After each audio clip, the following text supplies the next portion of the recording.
What Dr. Barbara Wild found is that when they showed pictures of people with the fake smile and a real smile, the real smile was contagious. So when people looked at the real smile, they themselves felt happier.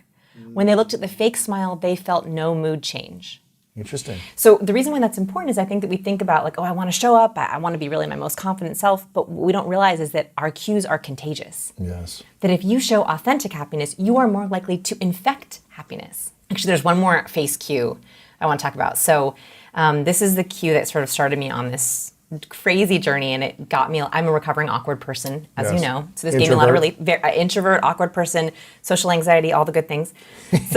So this story gave me so much relief. What they found was, if you are in a room and someone gives you a cue of social rejection. What does that look like? Okay, so social rejection, eye roll, a sigh. Looking away. Looking away, distancing behavior. When we pull our head back and when I angle my head back, I've just disengaged from you. Crossing arms. Sudden nonverbal rejection. Is this turning feet also? Yes. We can talk about feet. Yes. Okay, we can talk about feet. Hands and feet are so... You know what's interesting? I look at the hands and feet all the time. I can't remember if I got this from you years ago. This is it's me. like looking at the hands and seeing, are they in the pocket? Are they not in the pocket? Yes. But go ahead before we'll get back to that. Okay, so social rejection cues, and you know this. If you're in a business meeting and you suddenly feel like, am I disliked? He doesn't like this, she doesn't like this. When we see a cue of social rejection, our field of vision increases. We see wider. We literally see wider. Our pupils dilate, so we see more. The reason why that study was like a light bulb for me was our cues are affecting others' physiology. Our physiology can change in a room in an instant. If we walk into a meeting and we feel not liked, if we feel rejected, if we feel like we're being judged, our own physiology responds.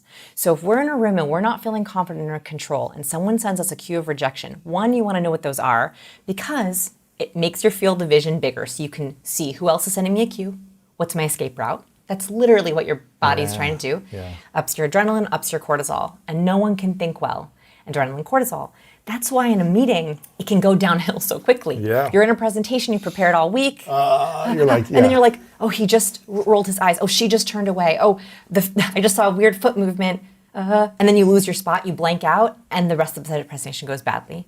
The good news is what Matthew Lieberman found. This is from UCLA. Once you label a cue, so if you say, that was an eye roll, that was a scoff of exasperation, that was a contempt smirk, the moment you label it, your amygdala calms down. They've proven that when people are in fMRI machines and they show them a fearful face, so fearful face is when we widen the whites of our eyes and we raise our eyebrows up. If you're laying in an fMRI machine and you see fear, you will begin to feel afraid. Your amygdala begins to activate and your body goes, well, if he's afraid, I better be afraid. But the moment you say in the fMRI, that's just fear, your amygdala stops responding. Interesting.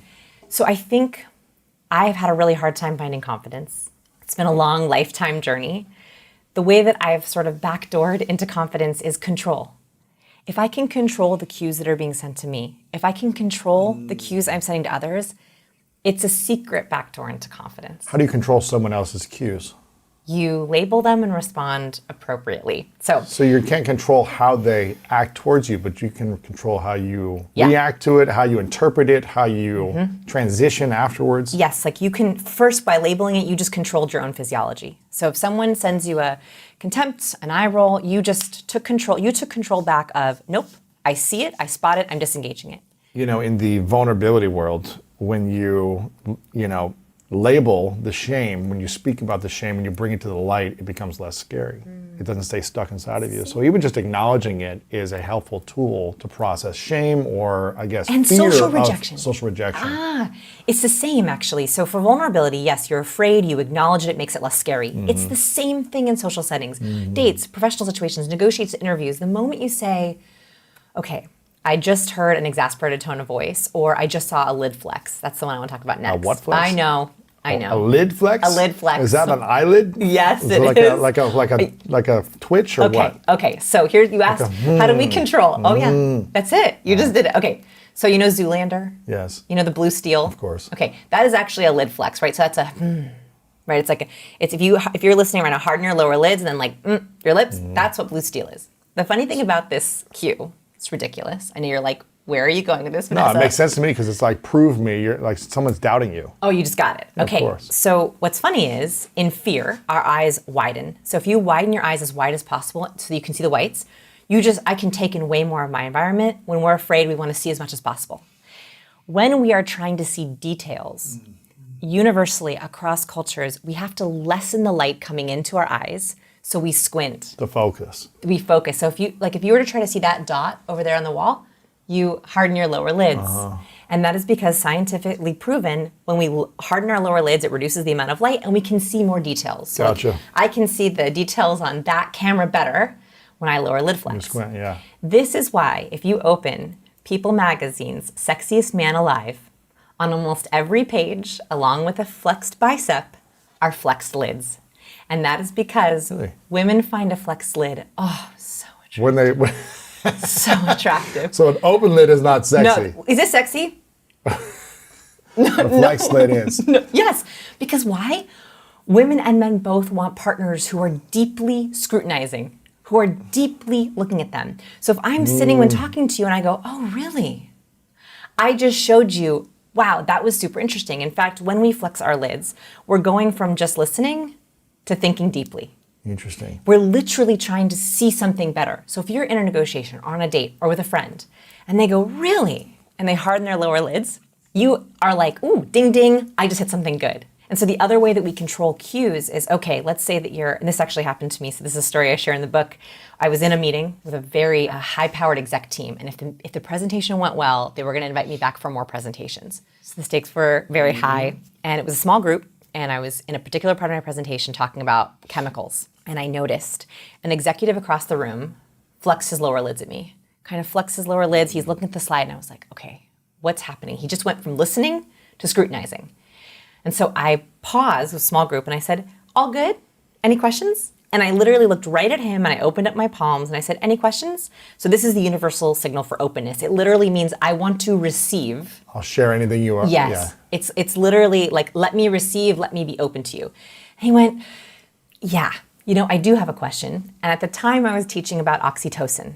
Oxytocin, I know you talk about it a lot on the show, the chemical of connection and bonding. He goes, I don't understand something.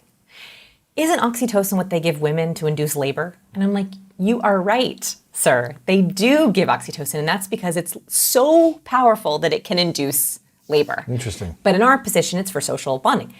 It was such a good teaching moment because he immediately felt heard. And I know that if I hadn't addressed that concern right then and there, I would have lost him. He would have been like, what? He would have been stuck on that one slide. And afterwards, he said to me, I really feel like you were teaching to us. Teaching to me. I literally teaching to him. And so I think the other way that we can control the cues is we spot it and then we say, how can I honor it?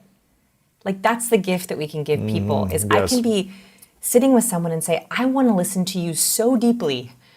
I want to listen to your words. I want to watch your facial expressions. I want to listen to your nonverbal. I want to even listen to your voice tone. I mean, we haven't even talked about vocal power, which here is incredibly important. And not only do I want to spot that, I want to respond in the way that you feel the most heard by me. So it's spotting and honoring. And by doing that, if you're in a presentation, whether you actually acknowledge the person or not, are you just saying that it'll bring you back to a more centered place so you can continue on the presentation? Exactly. It makes you feel in control of the narrative. Gotcha. It makes you feel in control of, and like even for introverts, right? Like introverts, it's much harder for us to share a lot of verbal content. So for us, I want to give you more control over the nonverbal so that when you do speak, it's more powerful, right? So if you're an introvert and you want to make sure you are reading the room really quickly so you know exactly when to say your point so it's most heard and most valued, that gives you confidence because you're not guessing. Yes. I don't like the guesswork. No, I don't either. I know.